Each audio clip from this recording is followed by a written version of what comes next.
Welcome to the Health Edge, translating the science of self-care.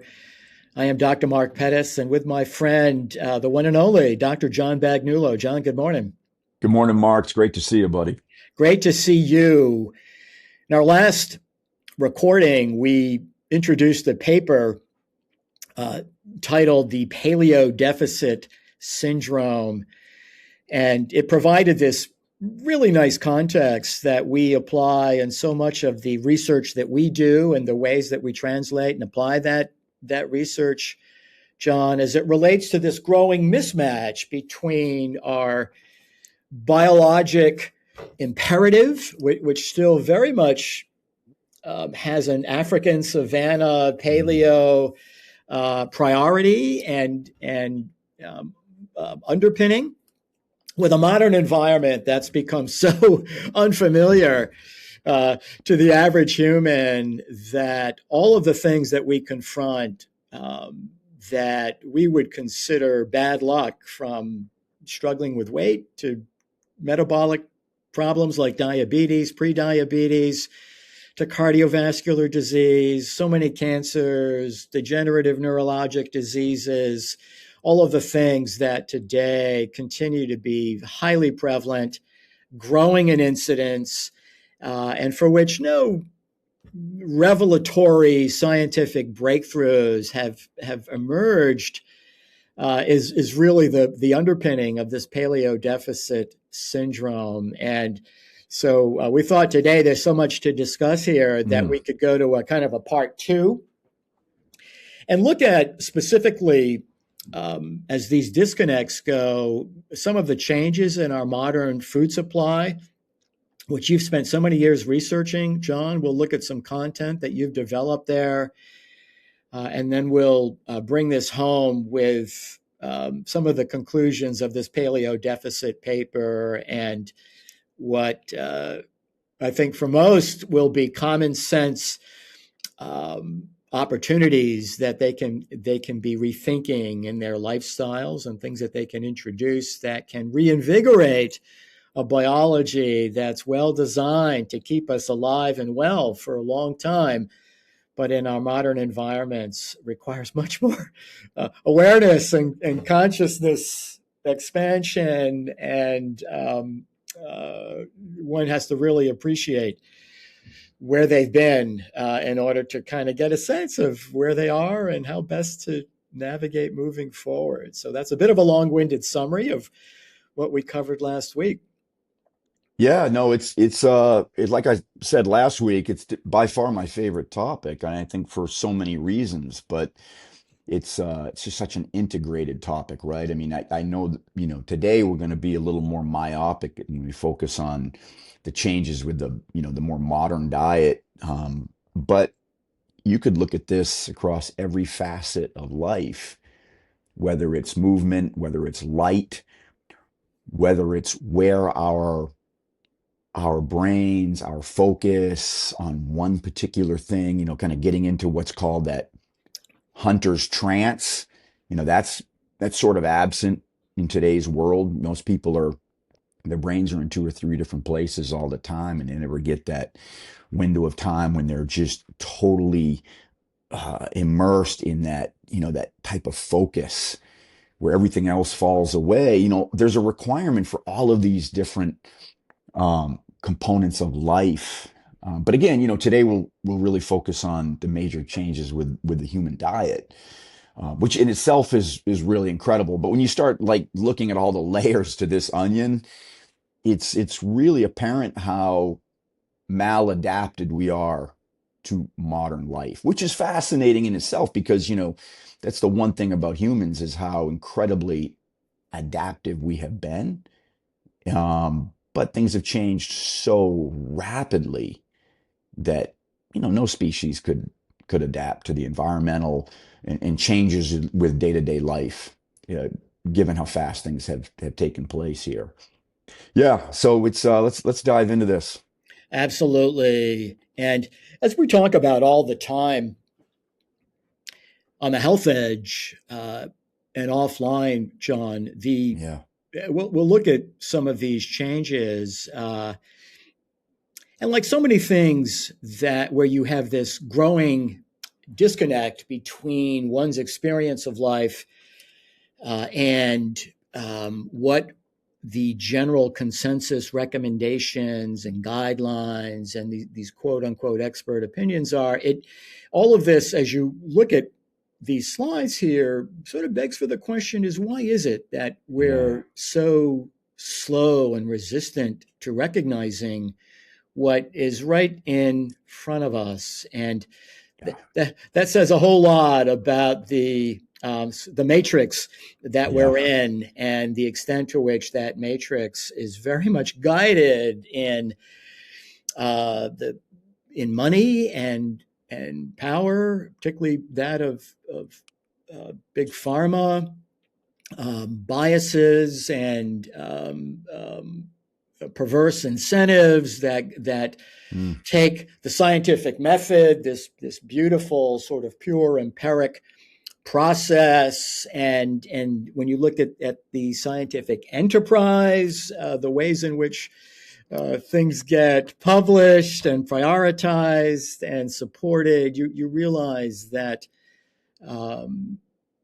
it's been a long, insidious sort of corruption of our enterprise that can take what are quite obvious and intuitive and logical conclusions from what we see, and yet it's so hard for these to become mainstream. And so I'm going to just hand this off to you, John. And as we look at some of the greatest differences between ancestral ways of eating and the modern diet. Yeah. Oh, what you just touched on, it's incredible that there's this resistance to look for the answers in this area, because we can go back now 40 years with the emergence of some of this evidence. And I know you're a big fan, as I am as well, of Jared Diamond. Jared Diamond wrote an article in Discover magazine in 1987. I didn't see it obviously when it was first when that was first published, because I was still in high school and this topic wasn't even on my radar at that point. But so Jared Diamond, who obviously has written Guns, Germs, and Steel, The World Until Yesterday, just a phenomenal anthropologist and author who first sort of illuminated these gaps that explained not just disease, but also just a very different human experience, and some of the like shortcomings of that experience given what our ancestors. So that 1987 paper I've gone back and I've read it over the last 20 years several times, because it's just such an incredible like first swing at this topic. And then Lauren Cordain, Boyd Eaton, there have been other just phenomenal authors, anthropologists that have written incredible articles. Like in the mid 90s was when Lauren Cordain at Colorado State and Boyd Eaton, they first published this paper called Origins and Evolution of the Western Diet, Implications for the 21st Century. That's a landmark paper that you and I from time to time will reference. So that's kind of the earlier days of all of this emerging evidence that has since been confirmed, corroborated by subsequent anthropological and ethnographic studies looking at the early life of humans and what they ate in particular, which we're going to dive into now. So yeah, I apologize. I just wanted to share with our listeners some of these really amazing and much earlier papers that were written about this. Yeah, and that's beautiful. And I'm reminded, just listening to you, John, of one of Jared Diamond's famous quotes: "The adoption of agriculture, supposedly our most decisive step toward a better life, was in many ways a catastrophe from which we have never recovered." And that may seem like a puzzling quote to someone maybe who's not thought a lot about it, but Yeah. as we'll talk about in these content that you've prepared, John, that this advent of cultivation of just a few crops as populations became more dense and concentrated has really not served us very well. No, and by and large, Mark, those crops that became um they became, crops of substance. And that's what people were living on Mm, for 75% of their calories at given times. And you can find populations now globally and here in North America where, for whatever reason, it could be a belief, um, it could be for philosophical reasons, it could be for, what someone unfortunately understands to be good nutrition, where people are largely on these, grain-based diets, but they're very low in terms of the nutrients that they contribute. And I'm just gonna lead in with that because it was Jared Diamond and others who in the late 1980s went to Turkey and Greece and some of those kind of early sites of agriculture where cities, where large populations became entirely dependent on the crops that were grown there. And over the course of, several generations, the anthropological evidence, the fossil evidence, I should say, clearly illustrates a reduction in the average height of those populations. Again, average height in this area of Greece and Turkey was somewhere around 5'9" or 5'10". And then over the course of about 3,000 years, maybe a little bit more, it was down to about 5'3", 5'4" as an average height. Clearly a reduction in bioavailability of nutrients, much lower levels of dietary protein. And again, I don't want to get too bogged down in the use of that one measurement or parameter as terms of a population's nutritional status, but it's pretty clear over across the globe and over the last 25,000 years that it does say a lot about the availability of certain nutrients and protein in particular. So, again, that the advent of agriculture, which you just, described here as being probably one of the worst things that happened to human physiology. And again, that's kind of the underpinnings here for a lot of these points. That I think some other, in addition to the reliance on these acellular carbohydrates, which obviously change the microbiome, and have much lower levels of iron, zinc, and in the bioavailable forms of those minerals. It also has a significant impact on potassium levels, because if you're relying more on what you can forage, root vegetables, small green leafy plants, whether it's fruits at times of the year, they're going to have massive amounts of potassium in comparison to grains. And that also had a huge impact on human physiology. Everything from bone structure to the amount of muscle mass that our ancestors carried. Because, muscle mass and bone density are not simply functions of protein. They really contain massive amounts of potassium and need potassium for ultimate formation and for carrying larger amounts of that particular organ reserve. Also, obviously there were no oils and sugars, and the fats and sugars were never added to foods. They were always contained somehow within a whole food. Like the fruit was only found in sugar, maybe honey at times of the year, and the fats were always part of a meat or a fish or a nut or seed. They were never refined and added. So I think that's also highly relevant to this. I think the two micronutrients that every anthropologist who has studied early human populations has shown where agriculture really undermined physiology because of because of a low level of bioavailability, if not just an absolute quantity found in the diet, or zinc and iron. Zinc deficiencies became almost rampant with a reliance on cereals and grains. And then again, the composition overall of the diet, it ranged depending on the season and where on the globe, you might be looking at a population.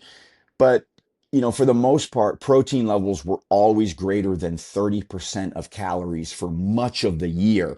There may have been times of the year, like during the rainy season, when certain plant foods were more available, whether that's root vegetables or fruit, where the protein, got down into the high 20s. But for the most part, it was 30% across the year or higher.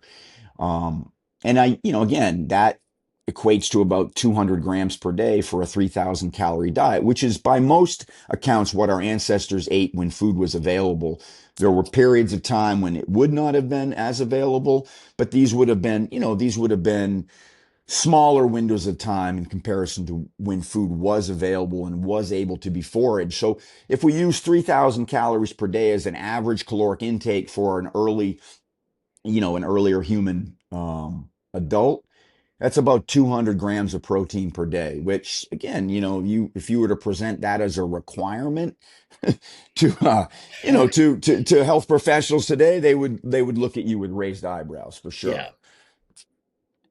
Yeah, no question. Great. Those historical contexts are just so interesting, John, and they hold up well today as we know that the sodium story, while perhaps important for those that eat a lot of processed food, is really more of insufficient potassium story more than it is a sodium excess story.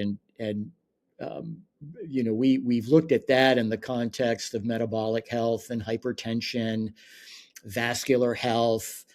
We've talked a lot about protein and the need to be rethinking RDA, and I love the concept of acellular carbohydrate, right? These carbs that are outside a Mm, cell membrane, they're not contained, so they're broken right. down and released quickly, and that concept is so powerful for me because it points to why it is that in a modern diet with such abundant cereal grain consumption is an important consideration when you look at epidemics of obesity and insulin resistance and fatty liver Mm. and that list goes on. So those are just really noteworthy principles in terms of looking at a Paleolithic versus a more Neolithic modern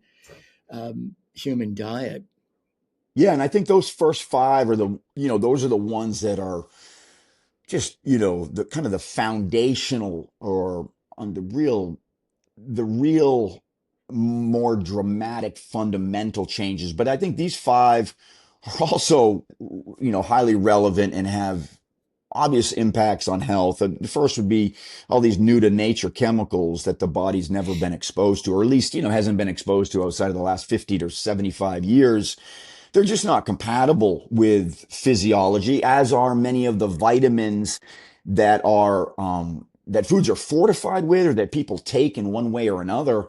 And I think that there's a huge population of humans today that are essentially just in an experiment with many of these chemicals and even vitamins, which might be added for what people consider to be a necessity or the right reasons, but they're just not a good fit for our biochemical pathways that have been very similar for the last 25 to 100,000 years. So you have that whole layer to this.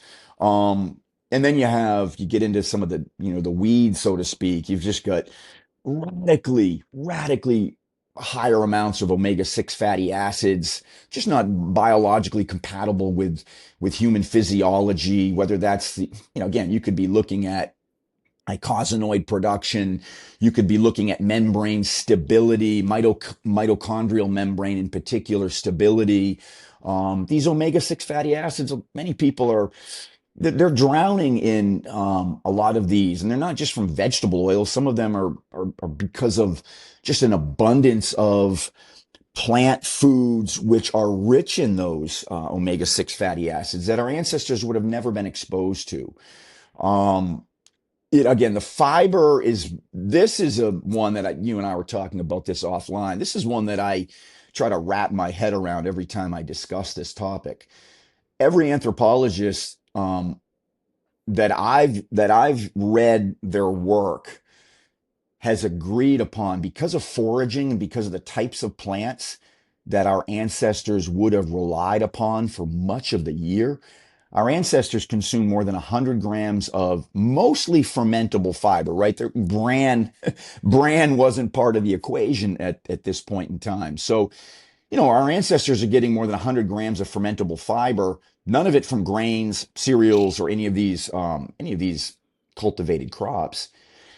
And I think it takes us in a lot of different directions, this one point, because, and I believe it's Ann Gibbons, who's an anthropologist at Harvard, or wrote about this in a really detailed way.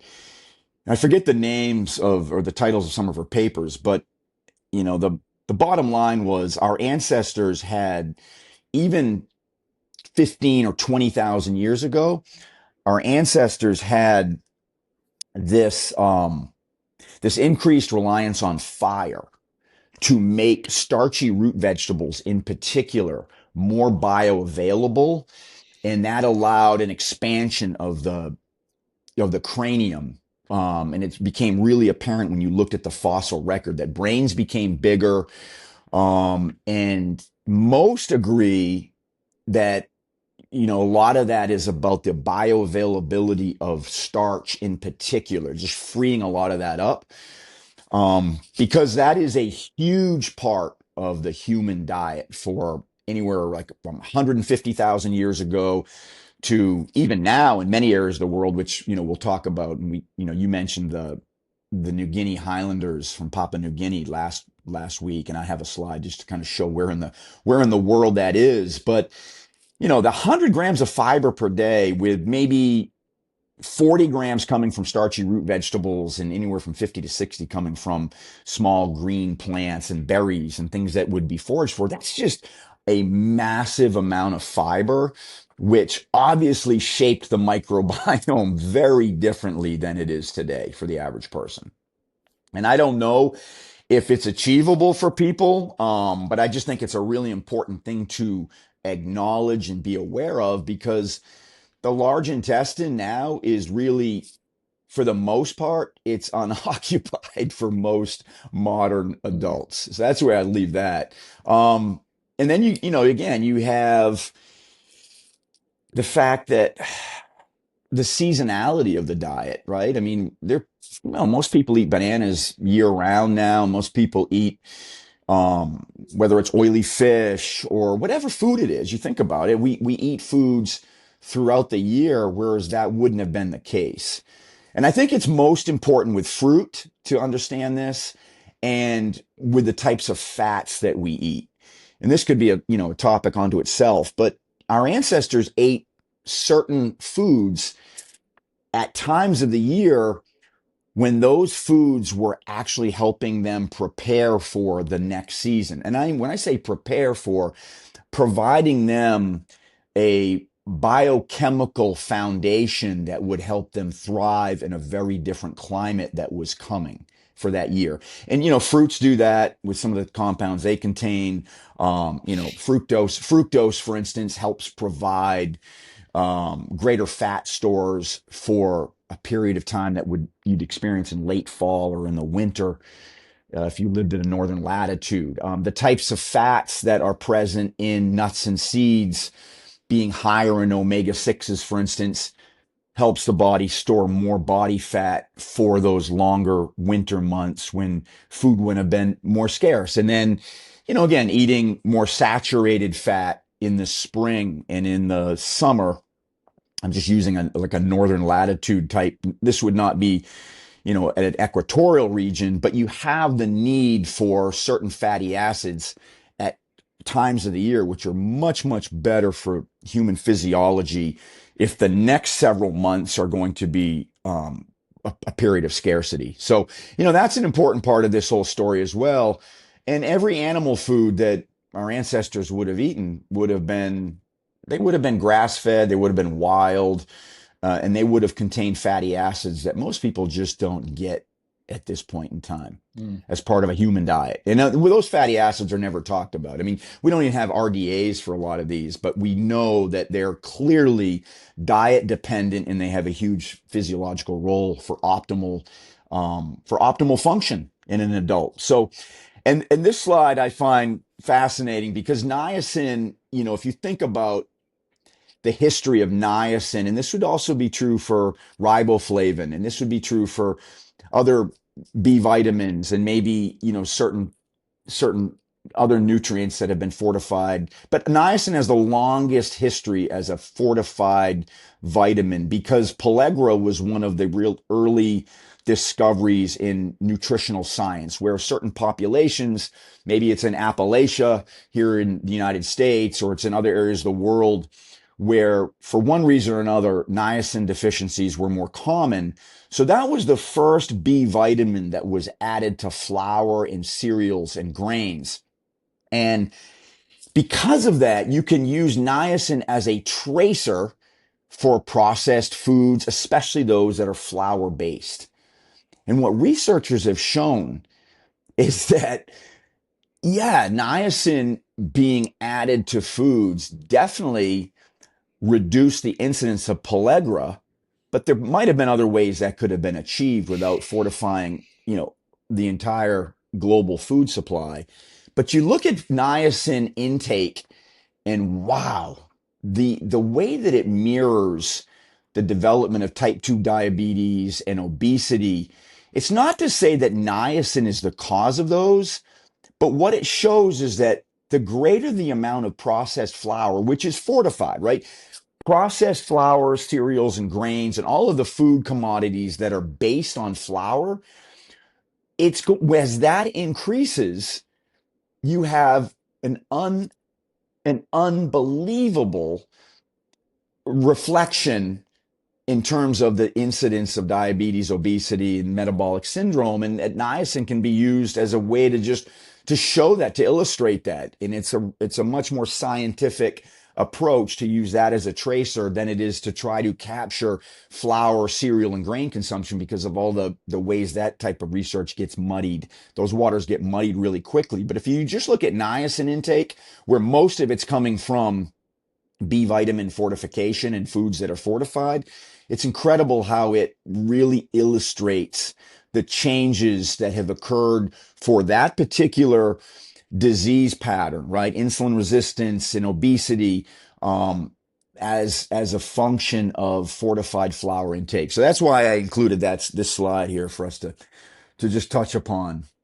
Yeah, it's a very compelling relationship, John. I love this. And we'll make all these slides available, particularly to those who are listening to this and unable to see them. But these are orders of magnitude uh,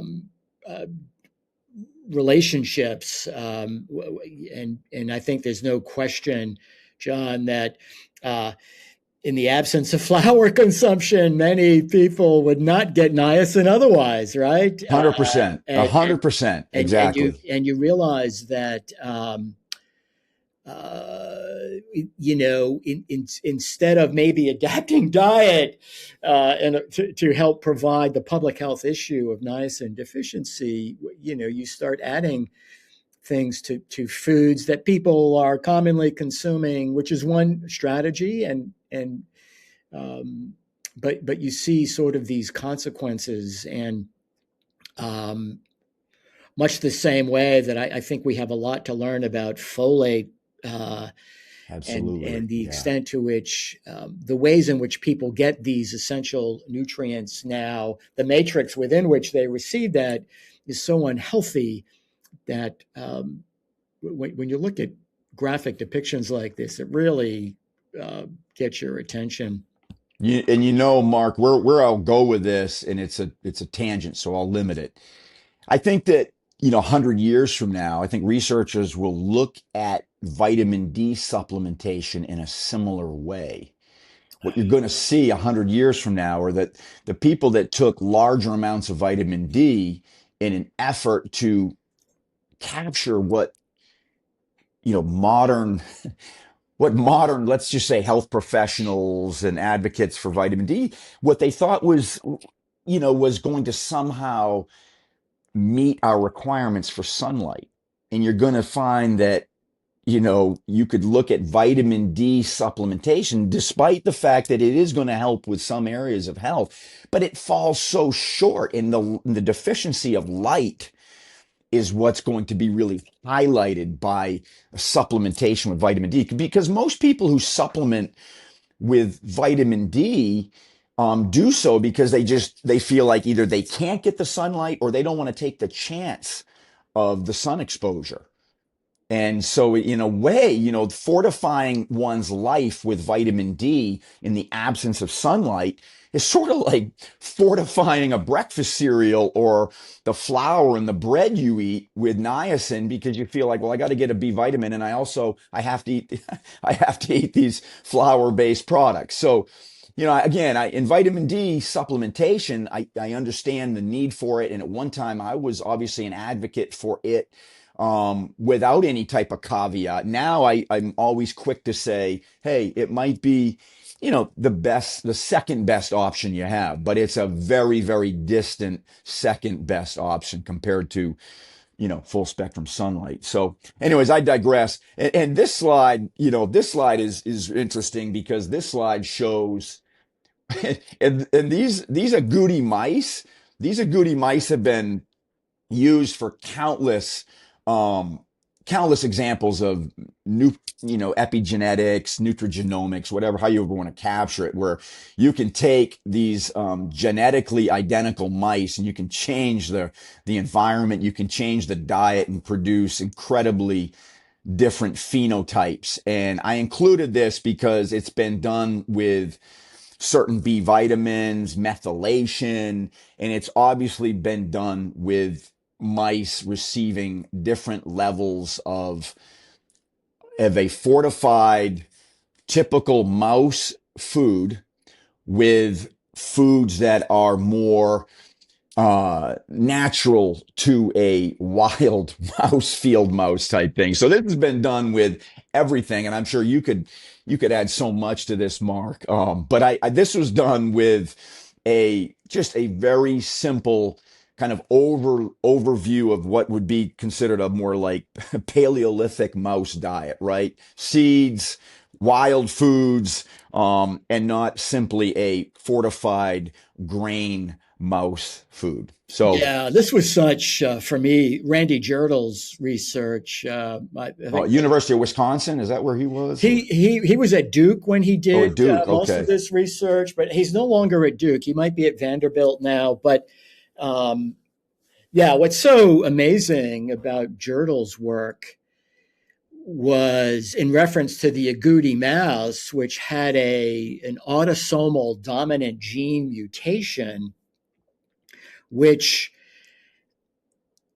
Yeah. inhibited any satiety from that strain of mouse. So the agouti mouse was always large, Yeah. overweight, slow, took forever to navigate the maze to get the cheese, wasn't particularly social with its Yeah. other litter mates, and it died of typical chronic human, modern Western Right. diseases. They got diabetes, they got cancer, and by giving this cocktail, as you pointed out, John, of methylating B vitamins at a critical time, the pregnant agouti mouse offspring was like an entirely different species. They were Yeah. smaller, they had darker fur, they were navigating the maze quickly to get the cheese. They were socially much more bonded. They lived longer. They didn't get Western diseases. And it was stunning because never had this autosomal dominant gene fail to express itself. And this was really, I think, the advent of nutritional epigenetics and the recognition that critical B vitamins at a time essential to maternal health and the health of that offspring took that dominant gene, which had never failed to express itself, and it turned it off through this methylation. And so the smaller, dark-furred agouti mouse that was really healthy had the same autosomal dominant gene, but now it had off switches in the epigenome because of this methylation process. And what was so amazing beyond that was the intergenerational effect. The smaller, dark-haired agouti mouse would have offspring that looked like they were smaller, they were dark-haired. So it became more clear that what you inherit from mom and dad are not just the genes, but the environment, and in this case, nutritional environment of your parents. And for me, this was a game changer. I began to think about genetic-driven disease model, which today is still quite prevalent and still very much dominates the research enterprise, from one of lifestyle. This is more of a Lamarckian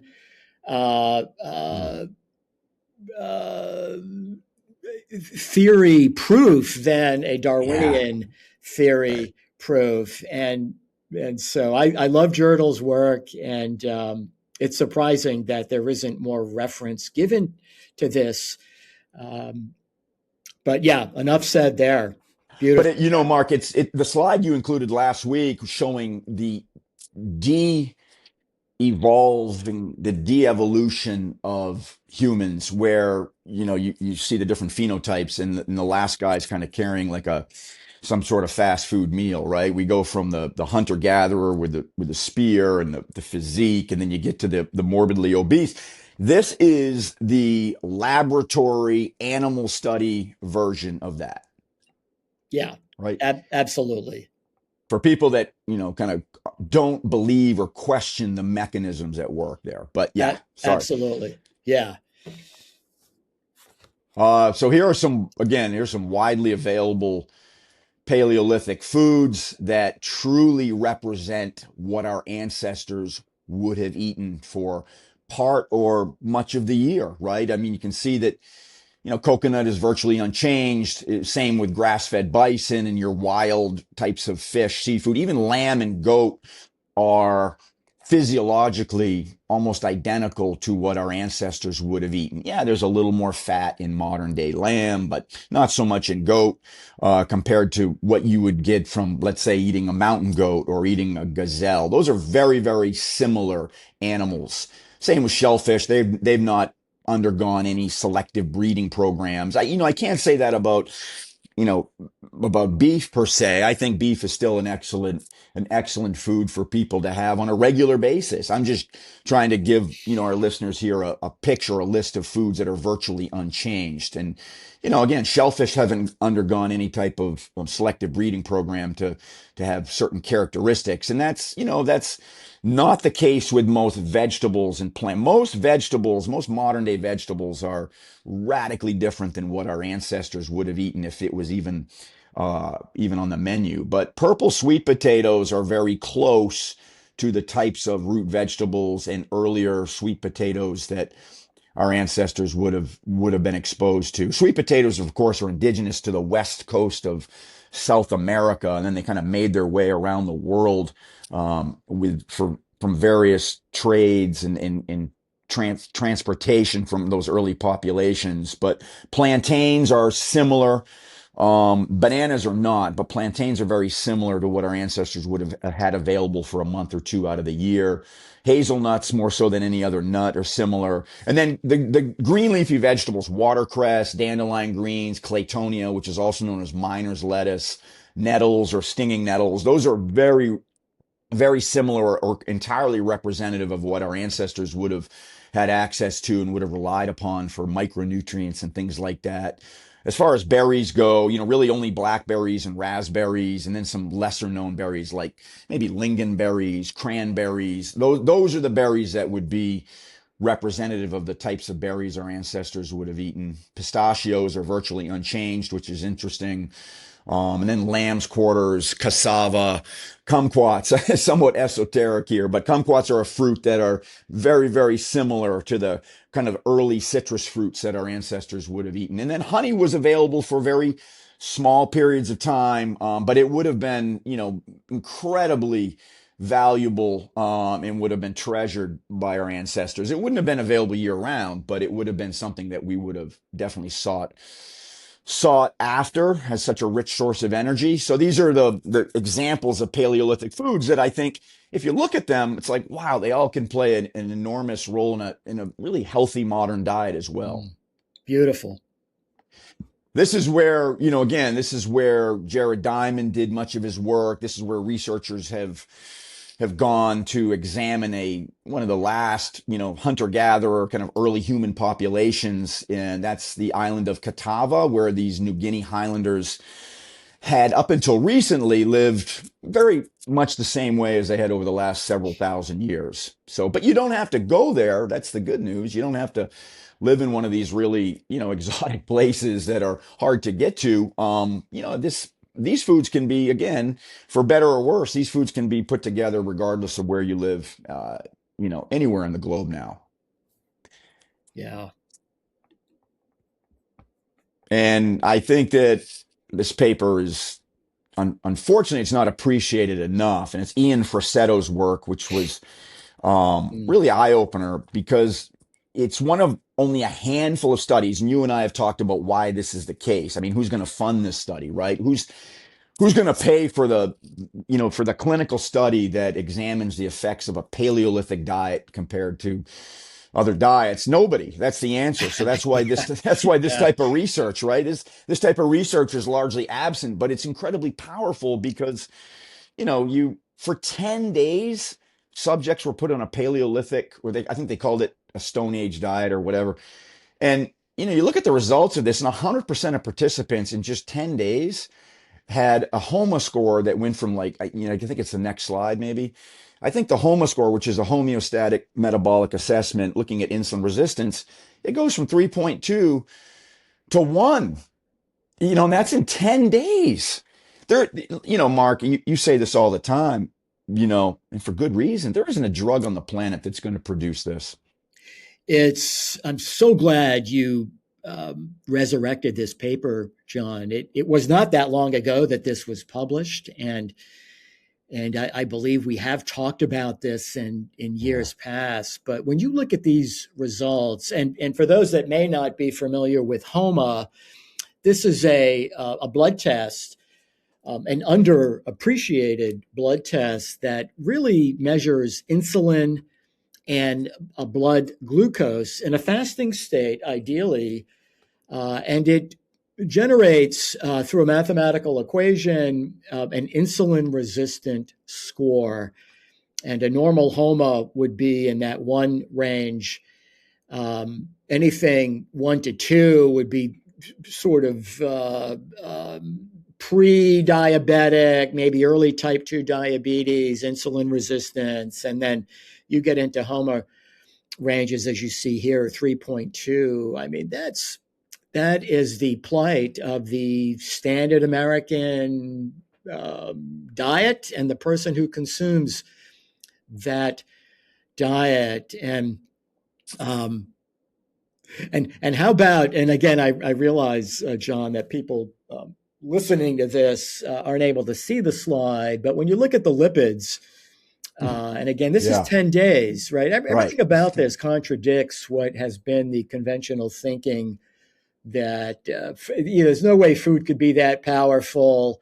If you're insulin resistant, it's a genetic disease. And according to the American Diabetes Association, it is an inexorably progressive disease with largely hereditary inputs over which, eating well is important, but it's probably for so many diabetes professionals, more important to know what the latest drugs are that you can offer. And there's a role for that, as we talk about. But here you've got triglycerides that are literally going down almost 40%, John, in 10 days. Unbelievable. Um, and again, as you always point out, and I think this is a missed dimension to the lipid saturated fat argument, is the effect that healthier fats and elimination of these carbohydrate dense, acellular carbohydrate dense foods has on the types of LDL circulating Yeah. in our blood, where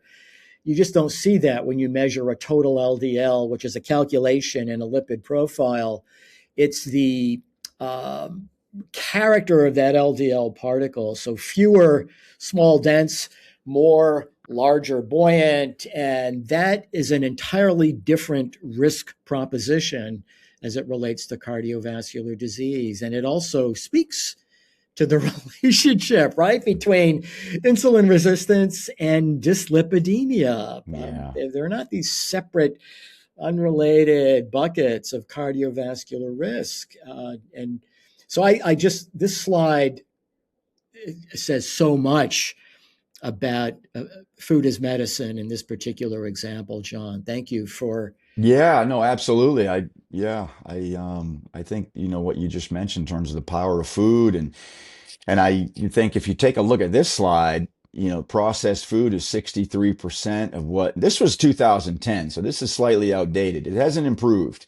So that's, I'll add that even though it's a 2010 kind of food guide recommendations, we know that it has improved a little in terms of the more recent advocacy that was given more recently with putting red meat and cheese and whole fat dairy in a very different place. But the problem here is that plant food is where I think most of the emphasis of the message has been.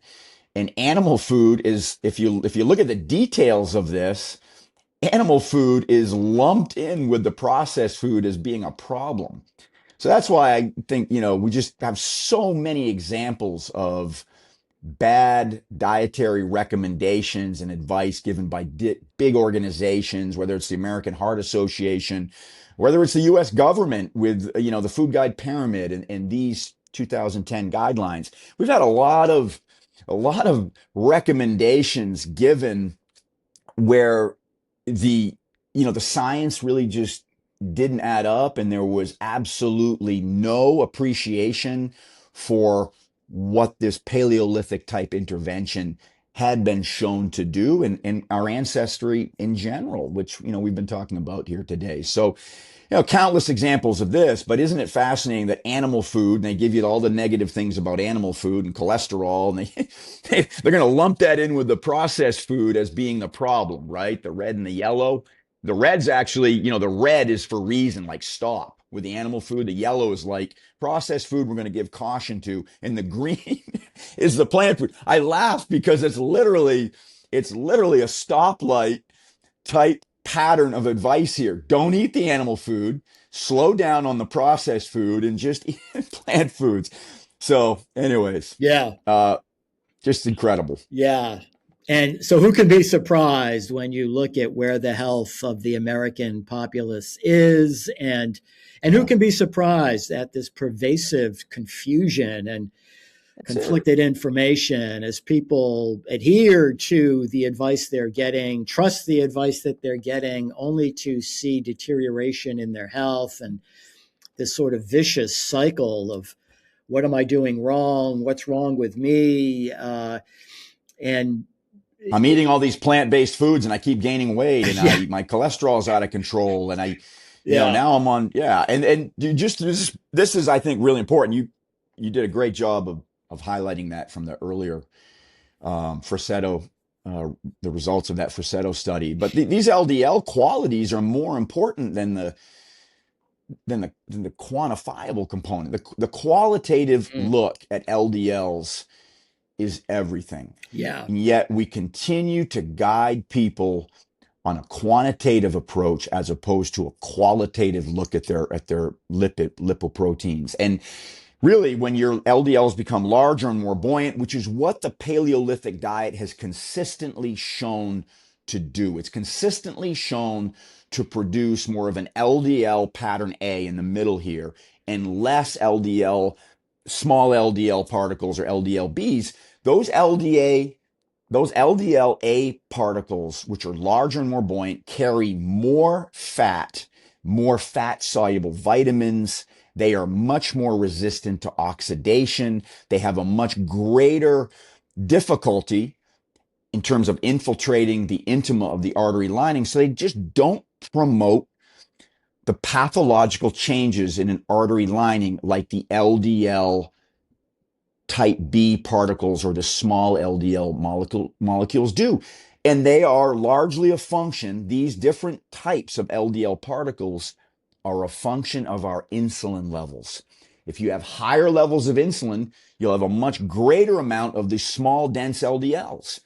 And yet we just can't seem to educate clinicians and the average person that's interested in improving their health with this type of information. And I think it's one of the most sorely missing pieces of information that would bridge that gap, right, between diet and health. It's what do the LDLs actually look like? Forget the absolute amount. That's so irrelevant in terms of today's landscape. It's all about the qualities of those LDLs, and I think it's what's kept foods like, again, whether it's butter, whether it's red meat, it's kept those foods out of reach for so many people because we're so entrenched with this lipid theory and the absolute amounts of cholesterol and LDLs. That is the pink elephant in the room for sure. And just to conclude this with coming back to the paper that we had been reviewing, this was a great summary graphic from Logan's paper. And it really just kind of summarizes what I think is intuitive for most, that this is Yeah. where I think many of us, whether we realize it or not, are more connected with Paleolithic living than we might realize through epigenetics and all that's passed down in our book of life. But so yeah, right. We need more natural light, not less. We need more blue light in the day and less at Mm. night, right? We talk about movement. We talk about natural environments, which beyond just what we know feels good in nature, we know that plants produce these molecules that can signal conditions of the environment, can be protective to humans, can regulate gene expression, and on it goes. And this modern life has us so far removed from many of these principles that it's easy to forget where you've come from. And Yeah. we often reflect on where a species with amnesia. And so part of this challenge of really taking your health to the next level is cultivating an awareness of who you really are, where you've come from. Our legacy precedes our date of birth, right? And it's worth understanding that legacy because there's a lot of very helpful guidance, and many of us need that in modern life. And I love this I last do too. slide here, Yeah, John. this is great. This is a great one. Concept of we talk a lot about metabolic flexibility, the ability for the human body and the mitochondria and in every cell, but particularly those organs that have high metabolic demand, heart, brain, muscle, that paleo living. And as we understand modern science in that Paleolithic context, we know that circadian biology is much better preserved when one applies these paleo principles: sleep quality, getting more natural light, the biome and the many ways in which we understand the biome to influence human health, meaningful relationships that serve us in a loving and compassionate way, right? The challenge of a demand that may not feel comfortable in the moment, but can take one's biology to another level, whether it's Yeah. lifting something heavy or for a brief moment, making believe you're running for your life, right? When I start to feel a little lazy, John, I might be in the backwoods and I'll think, okay, what would I do if I was in Alaska right now, right? And I saw a Yeah. grizzly in the distance, even though you can't outrun them. It sometimes you want to just run for your life, Yeah. and then slowing it down and novel, challenging experiences. One of the lessons that I've tried to impart on my kids, John, is that anytime you have to choose between an experience and a material, you have precious resources, your hard-earned money. If you have to choose between having an experience and paying for that, or having something material, shiny, and something you think is, always go for the experience. Um, that Yeah. that's where the return on the investment is, and this is from Jeff Leach.